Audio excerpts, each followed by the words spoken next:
The old silver maple stood proudly in the Andersons' backyard, its broad trunk and thick branches bearing witness to decades of autumn leaves and summer picnics. Nestled in its boughs was a battered but beloved treehouse, planks of cedar with a splash of white paint, topped by a little shingle roof. It was a project that had been started by Gary Anderson some 30 years before, right after he'd come home from basic training, intending it to be a sanctuary for his then-young nieces and nephews. Over time, it evolved into a cherished play space for all the children who filtered in and out of the Andersons' home. The most recent inhabitants, his grandkids, Toby and Hannah, had taken special care to decorate it with posters of their favorite astronauts and bright paper lanterns that glowed softly at night.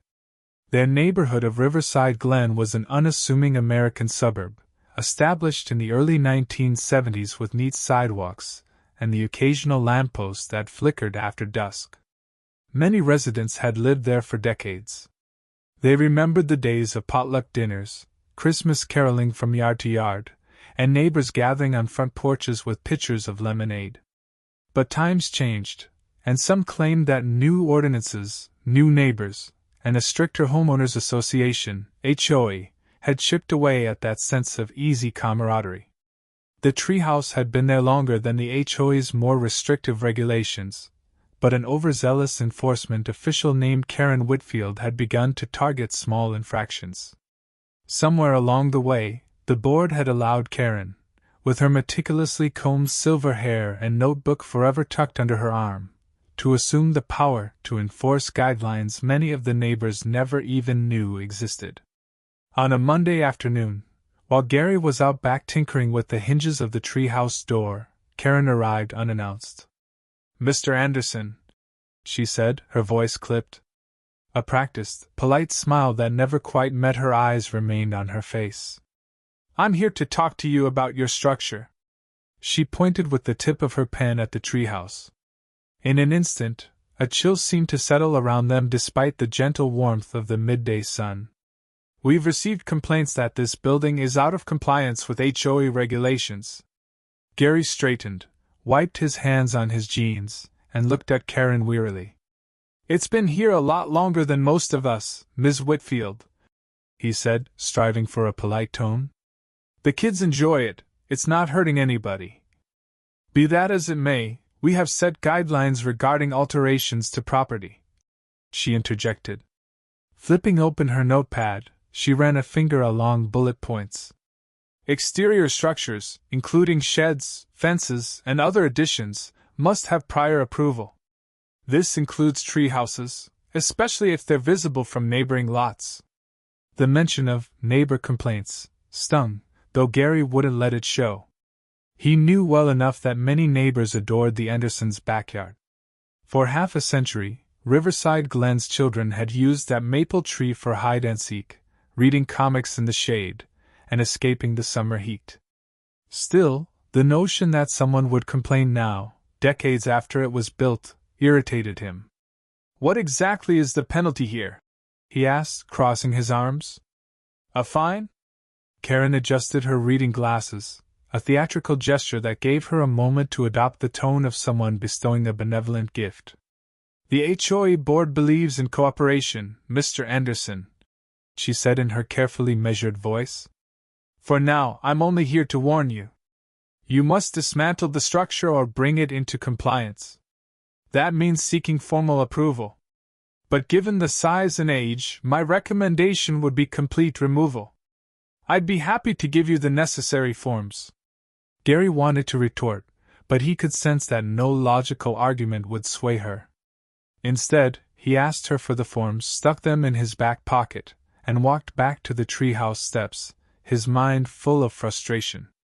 The twins, Toby and Hannah, both 9, had been excited to spend their summer in that little hideout, inventing stories of space exploration or stage plays, sometimes even camping out on warm nights. He would have to deliver the news. When he broke it to the family over dinner, a hush descended. Toby's fork froze midair. Hannah's eyes welled up. Gary's wife, Mara, reached out to comfort the children. "There must be something we can do," Mara said gently, her voice trembling at the idea of the old maple's beloved occupant being torn down. "We should talk to the neighbors. We can't be the only ones who love that treehouse." And so, the family began the slow process of investigating how exactly to challenge an HOA edict that felt less like a community-driven guideline and more like a top-down imposition. They decided to attend the next HOA meeting, an event few folks usually cared to join, armed with every reason they could think of for why the treehouse must stay. Meanwhile, they asked around.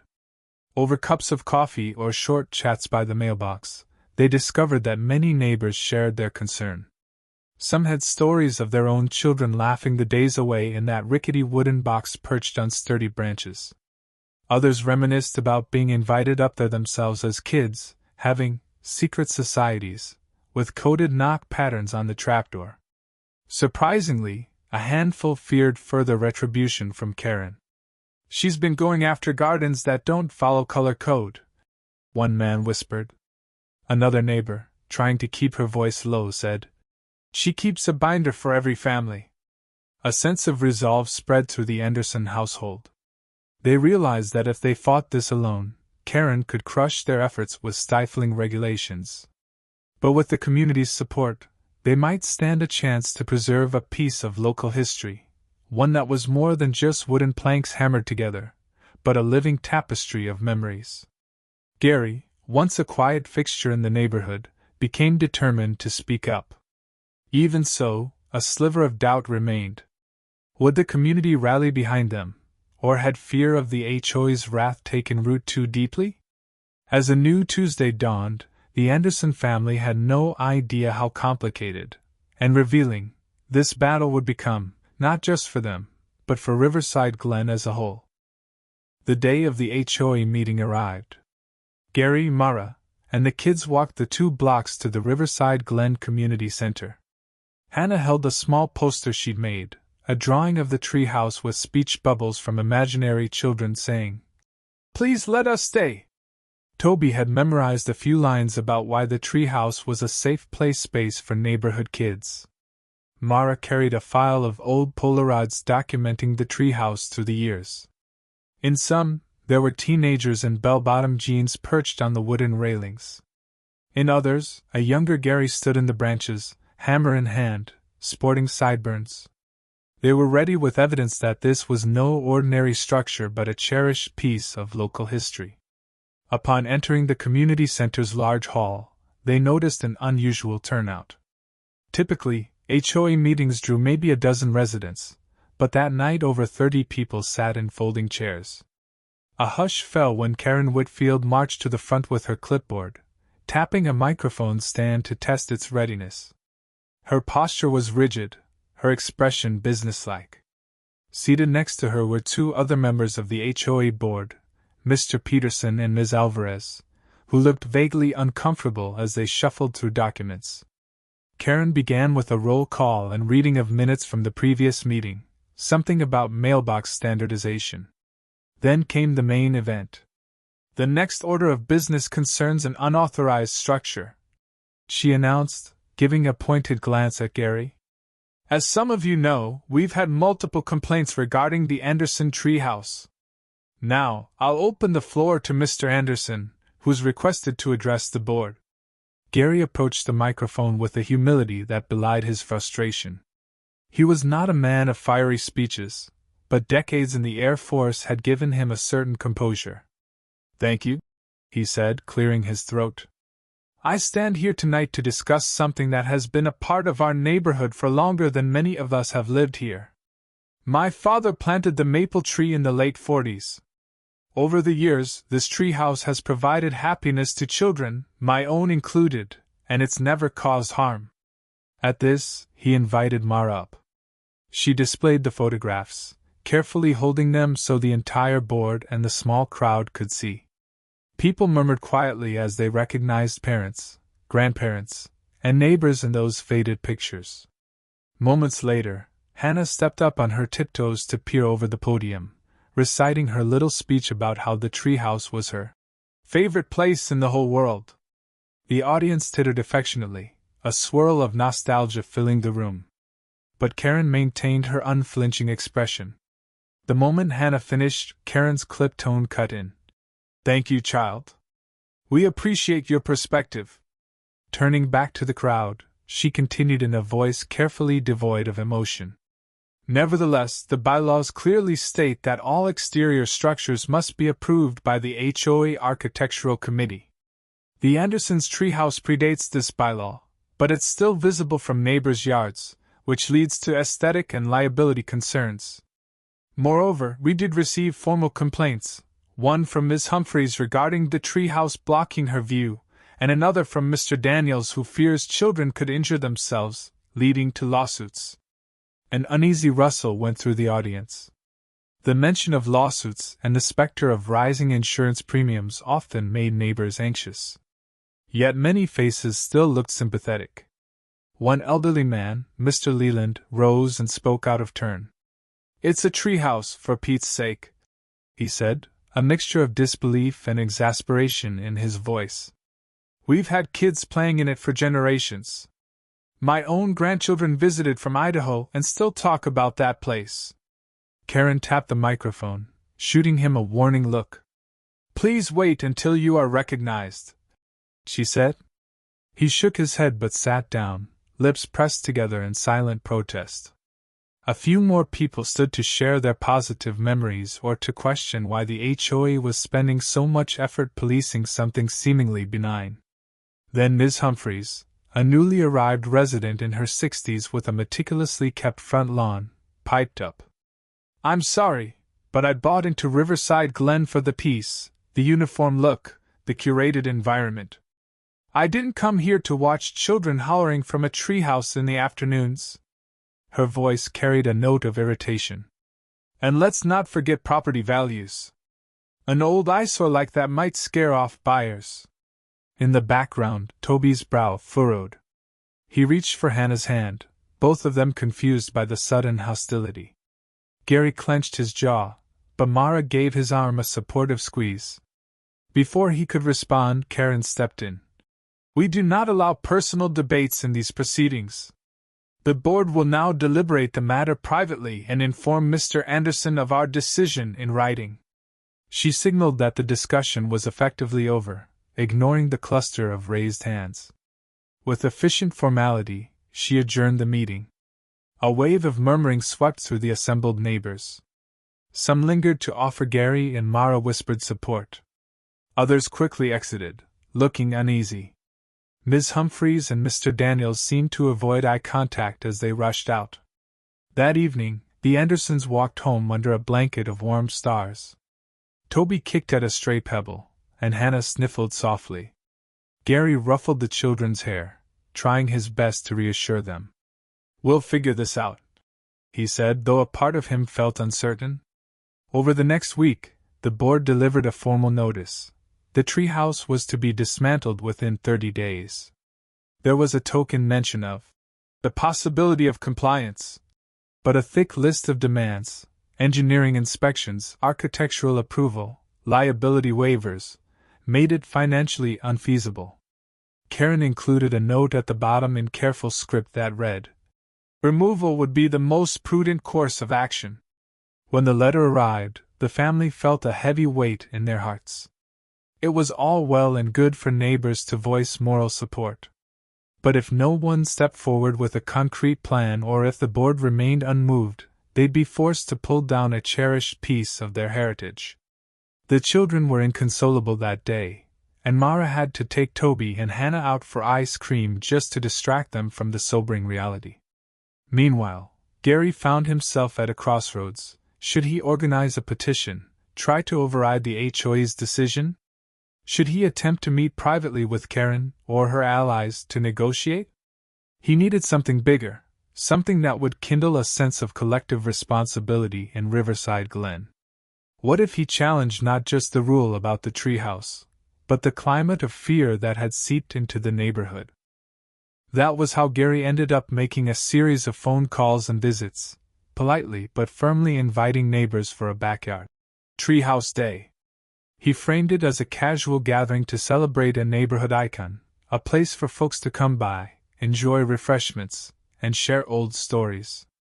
Kids are welcome, he emphasized, hoping the presence of young laughter might soften hearts and remind everyone that Riverside Glen was not supposed to be a sterile, fearful place, but a community united by kindness and camaraderie. It was a bit of a gamble. He wasn't sure how many people would come. But if enough neighbors gathered around that tree, maybe, just maybe, Karen and the HOA board would have to think twice about the repercussions of tearing it down. And if not, at least the Andersons would have something to hold on to. One final glorious day beneath the boughs of that old silver maple. Treehouse Day, dawned bright and clear, the kind of spring morning that made the whole neighborhood smell of fresh blossoms. Mara had woken early to arrange a table covered in homemade brownies, lemon bars, and a large punch bowl. Gary hung colorful balloons and a banner that read, "Riverside Glen Treehouse, 50+ years of memories." The children raced around excitedly, Toby checking every detail of the treehouse to ensure it looked inviting. Hannah added a finishing touch, small potted flowers arranged on each corner of the railing. By midday, people started arriving. First, a few parents with young kids, timid but curious. Then an older couple from 3 streets over showed up with wide smiles, exclaiming they used to visit the Anderson treehouse in the 80s. Soon, the Andersons' modest backyard bustled with neighbors sharing memories, praising the brownies, or cautiously climbing up the treehouse ladder to peek inside. "Remember that time we had a midnight ghost story session in here?" Mr. Leland reminisced with a grin, wiping a bit of nostalgia-induced moisture from his eye. "I must have been 16. Your dad chased us out at 2 in the morning, worried we'd break our necks in the dark." Gary laughed. He rarely thought about those days. That old sense of carefree adventure felt so distant. As he looked around, he saw others swapping stories of their childhood pranks, hide-and-seek games, and first crushes whispered about in the hush of the treehouse. He realized how deeply the structure was woven into the fabric of the neighborhood. Of course, not everyone arrived in good spirits. Karen Whitfield showed up in the early afternoon, accompanied by Ms. Alvarez. The two cut a stark contrast to the relaxed atmosphere. Karen held her clipboard as though it were a shield. Ms. Alvarez had her arms folded, scanning the gathering with an air of slight discomfort. They exchanged polite greetings with the Andersons before moving around the yard, observing everything as if they were inspectors. Occasionally, Karen scribbled a note. The tension could be felt, but Gary refused to let it douse the day's bright energy. He called for everyone to quiet down and gathered them near the maple tree. A hush fell over the small crowd. "Thank you all for coming," he began. "Our hope today was simple, to share a piece of Riverside Glen's history and to enjoy each other's company. Sometimes we forget the good things we already have in our community." There was a soft wave of applause. Children looked up in curiosity, and the older neighbors nodded in agreement. Then Gary took a deep breath. "We've received a notice from the HOA that we have to remove this treehouse. Unless we can demonstrate a way to bring it up to code or fight it through other means, it might be gone in a few weeks. And that's not just about losing some old wood in a tree. It's about losing the memories we've built here, together." A murmur of dismay rustled through the gathering. Toby and Hannah stood protectively near the trunk, as if they could hold the treehouse in place through sheer will. One of the mothers, Danielle Jacobs, spoke up. "Is there anything we can do to help? Maybe sign a petition?" Gary nodded gratefully. "That's exactly what we're hoping for. If enough of us make it clear we value this place and that it's not a risk or an eyesore, maybe we can convince the board to find a reasonable compromise."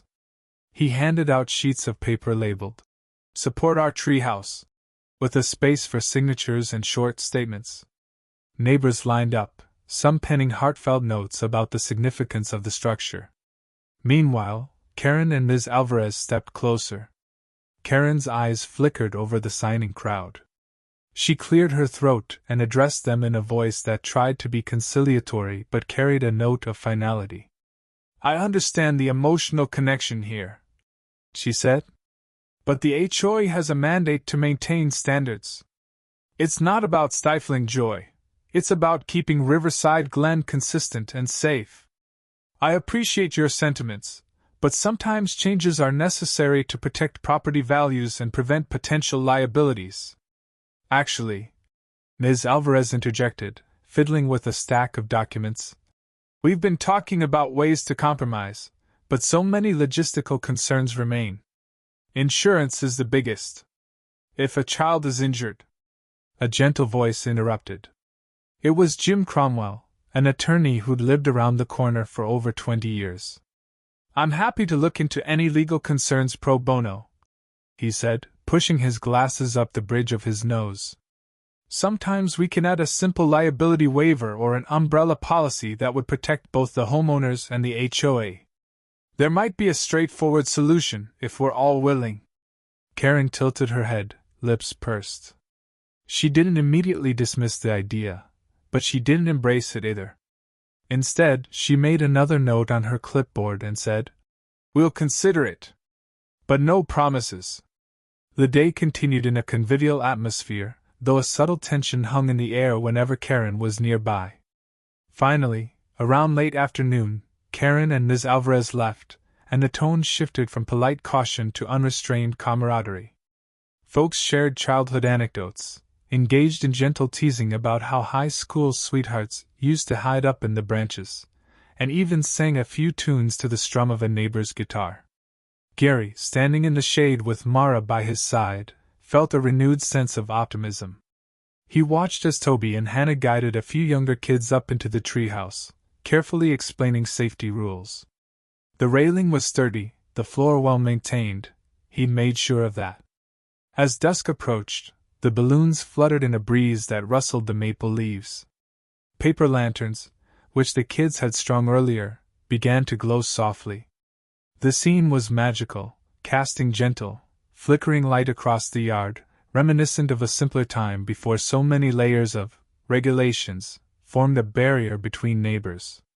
When the final guests trickled out, everyone agreed to stay in touch about next steps. They left behind a growing petition with more than 30 signatures. Although they knew the path ahead would not be easy, for a moment, the Andersons felt enveloped in hope and the warmth of community solidarity. Toby and Hannah, brimming with excitement, refused to leave the treehouse until Mara threatened that they'd miss dessert. Once inside, the family had a quiet dinner, occasionally bursting into laughter at the day's anecdotes. Gary felt a wave of gratitude wash over him. Perhaps what they had achieved was more than just a strong show of support.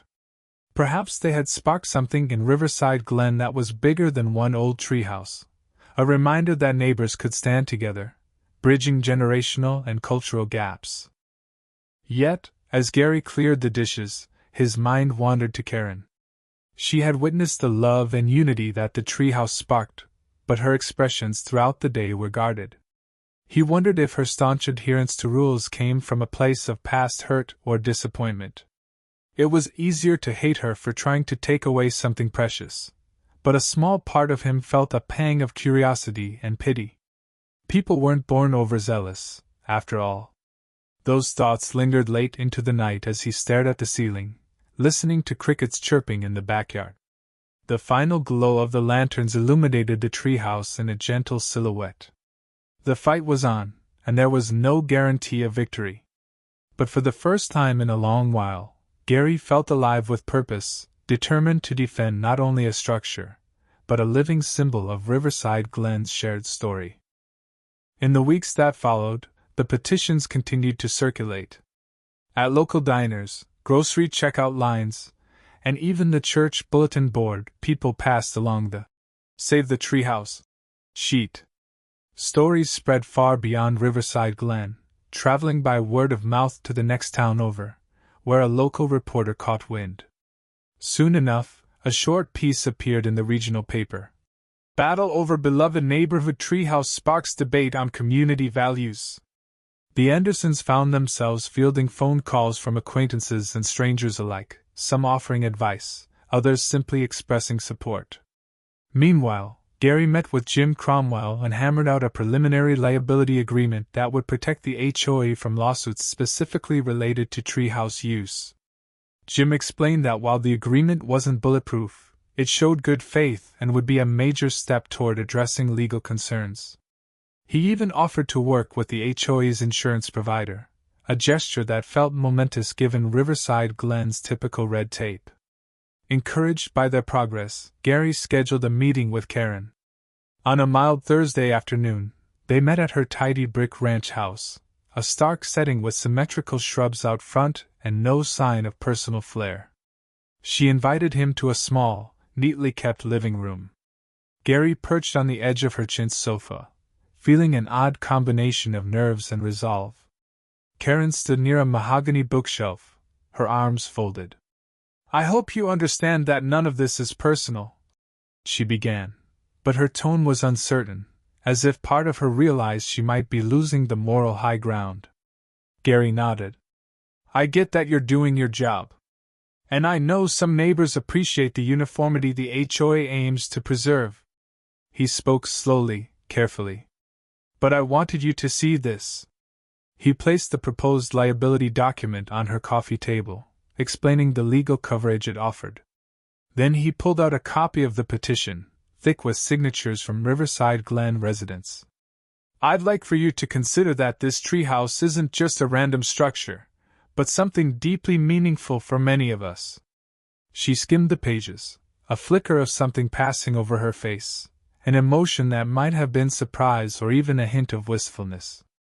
But years of playing HOA enforcer had honed her poker face.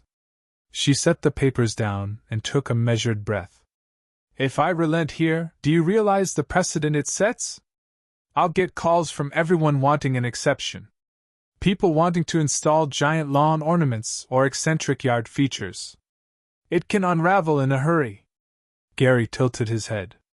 "Or it might remind people that our community can be flexible, compassionate, and open to new ideas or, in this case, preserving old ones." He let a beat pass. "You were a child once, weren't you? Imagine having your favorite place threatened." Her eyes darted to the side for an instant, but she straightened and said briskly, "I'll take your documents under advisement. The board will meet next Tuesday to review them." He thanked her and stood to leave, feeling the tension in the air. At the door, she stopped him with a soft voice.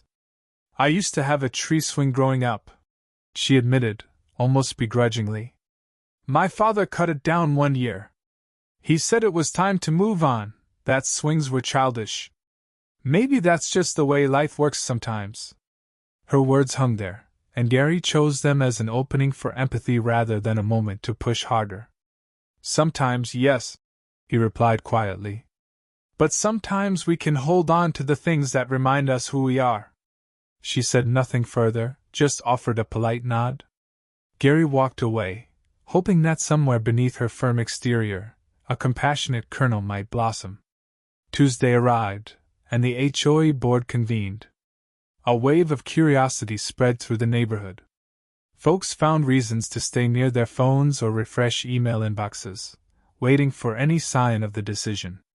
After hours of deliberation, an official statement was posted on the HOA's online portal. Regarding the Anderson Treehouse, the board acknowledges the structure's historical significance. Pending finalization of a liability waiver and updated safety measures, including an annual inspection by a certified contractor, the board will permit the treehouse to remain. This decision is not a blanket waiver for other unapproved structures but an individual resolution based on the unique circumstances. Jubilation echoed across Riverside Glen. In a flurry of phone calls, text messages, and neighborly visits, the news spread: the treehouse was saved. The Andersons found themselves the recipients of freshly baked pies, hearty congratulations, and relieved smiles.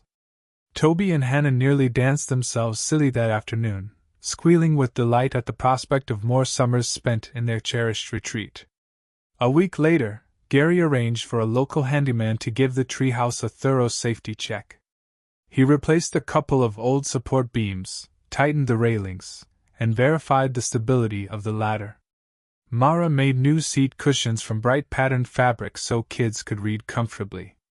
"It's the start of a new chapter for an old friend," she declared as she and Gary ascended into the branches one afternoon, feeling oddly giddy as they surveyed the backyard from their childhood vantage point. Meanwhile, the community atmosphere seemed to lighten. Neighbors who hardly spoke to one another found conversation starters in discussing the treehouse's victory. Even Miss Humphreys, who had once complained about blocked views, approached Gary sheepishly. "I suppose," she said, clearing her throat, "it's not so bad to hear children's laughter in the afternoon." Gary gave her a friendly nod, not pushing too hard. "Thank you. We appreciate your understanding." As for Karen, she remained a fixture at HOA meetings, still taking notes and policing the occasional yard violation. But there was a subtle shift in her demeanor. She no longer seemed quite so quick to adopt an adversarial tone. Rumor had it she'd even started to smile more, albeit a small, reserved grin when passing neighbors. One afternoon, Mara saw her walking by the Anderson home.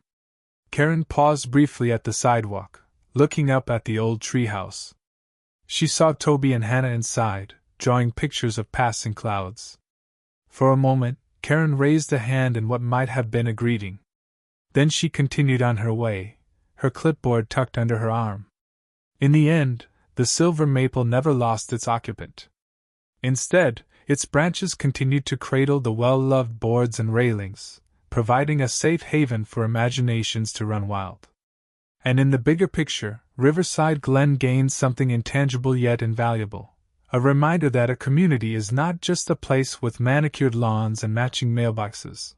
It's a tapestry of shared memories, small joys, and the bonds that make neighbors feel like extended family. Years later, when Toby and Hannah were grown and living lives of their own, the treehouse still stood. Grandchildren of other families ventured up into its cozy space, squealing with delight at the chance to peek at the rooftops. Over time, the story of the time the HOA almost tore it down became a piece of local folklore.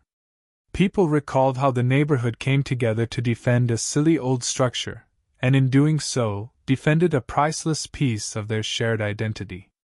Every so often, someone would catch a glimpse of Karen Whitfield, hair now more salt than pepper, strolling by the Anderson property. She would pause, perhaps to shake her head at a stray soccer ball left on someone's lawn, but always cast a glance at the treehouse with a softening expression. Even if she never admitted it, she had played an unintentional role in reminding everyone why the treehouse mattered, and that, perhaps, was the story's greatest twist. For Gary Anderson, it was enough to see children in those branches, filling them with laughter and wide-eyed wonder. In a world that felt increasingly fast and disconnected, that little wooden retreat stood as living proof that sometimes standing up for something small can ripple out and change the tone of an entire community. And for those old enough to remember the days of potluck dinners and warm welcomes, that was the most important victory of all.